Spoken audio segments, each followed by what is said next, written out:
અડદની દાળ બનાવવાની હતી અને તો અડદ બાફી નાખી હતી, લીલા કાંદા, લીલું લસણ, સૂકું લસણ, ટમેટાં અને ધાણા આટલી વસ્તુ લઈ લીધી હતી. બનાવવાના હતા મારા મમ્મી, પણ ત્યાં મારા પપ્પા કે નહીં હું બનાવીશ, એટલે એણે બનાવવાનું ચાલુ કર્યું. જો તવો પેન મૂકી દીધું, તેલ નાખી દીધું તો મારા મમ્મી એની અંદર. હવે જો એણે હે ને અંદર એડ કરી દીધું સૂકું લસણ, પછી એડ કર્યું લીલું લસણ, પછી લીલા કાંદા એડ કરી દીધા હતા, પછી એડ કરવાના હતા મસાલા. એની અંદર છે ને આખું જીરું, હળદર, પછી નાખી દીધા ટમેટાં, એને પાછા મિક્સ કરી નાખ્યું.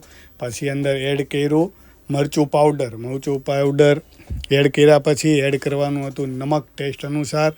પછી જે બાફેલી દાળ હતી એડ કરી દીધી ને હવે એને પકાવવા દેતા હતા. મસ્ત પાકી જાય ને એટલે આ સબ્જી રેડી થઈ જવાની હતી. ભાખરી અને રોટલા હારે ખાવાની હતી. મસ્ત રેડી થઈ ગઈ. પહેલાં તો કે મારા પપ્પા કે હું બનાવું, મમ્મી કે હું બનાવું ને મારી વાઈફ કે હું બનાવું, પણ છેલ્લે બનાવી મારા પપ્પાએ. અને બહેનીથી પણ એક નંબર. નાના ટેણિયાને પણ મજા પડી.